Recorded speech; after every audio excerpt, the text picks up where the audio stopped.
দখল ও দূষণ থেকে বুড়িগঙ্গা নদীকে বাঁচাতে সরকারকে দ্রুত কার্যকরী পদক্ষেপ নেওয়ার আহ্বান জানিয়েছেন সমাজের বিভিন্ন শ্রেণী পেশার মানুষ। সকালে রাজধানীর সদরঘাট সহ বিভিন্ন স্থানে বুড়িগঙ্গার তীরে বাংলাদেশ পরিবেশ বাঁচাও আন্দোলন বাপা সহ বিভিন্ন সংগঠনে আয়োজিত মানববন্ধন থেকে এ দাবি জানান তারা। একই সাথে নদীটি বাঁচাতে হাইকোর্টের দায়ের করা রিটের নির্দেশনা বাস্তবায়নের দাবি জানান আন্দোলনকারীরা। মইদুল ইসলামের রিপোর্ট। যে বুড়িগঙ্গা নদীকে কেন্দ্র করে গড়ে উঠেছিল প্রায় ৪০০ বছরের পুরনো রাজধানী ঢাকা নগরী, সেই স্রোতস্বিনী নদীটি এখন দখল দূষণে মৃতপ্রায়।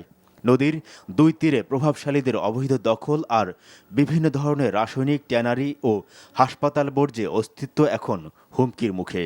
সেই সাথে এক সময়কার টলটলে পানিতে এখন বিষাক্ত দুর্গন্ধে ধুঁকছে ঢাকার প্রাণ বুড়িগঙ্গা।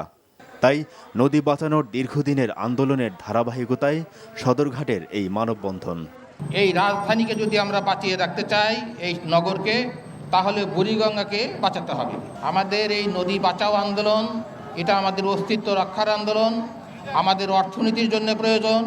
আমাদের সামাজিক সাংস্কৃতিক সকল বিষয়কে যদি আমরা বিবেচনা করি, তাহলে নদীকে না বাঁচিয়ে এর কোনো বিকল্প নাই।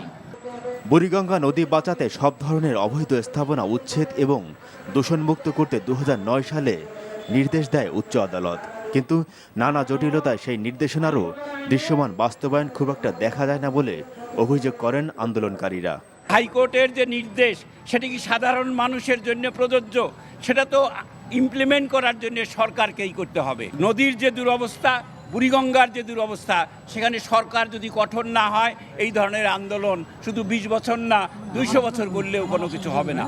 সরকারের কাছে এই দাবি জানাতে চাই, আপনারা অবশ্যই শক্তিশালী। আপনারা যদি ইচ্ছা করেন, তাহলে ১ বছরের মধ্যেই এই বুড়িগঙ্গাকে দূষণমুক্ত করা সম্ভব। বুড়িগঙ্গার জন্য শুক্রবারে মানববন্ধন সদরঘাটেই সীমাবদ্ধ নয়। সোচ্চার হয়েছিলেন সোয়ারীঘাট, কামরাঙ্গীরচর ও নারায়ণগঞ্জের পাগলা সহ বিভিন্ন এলাকার মানুষ। মইদুল ইসলাম, এনটিভি নিউজ, ঢাকা।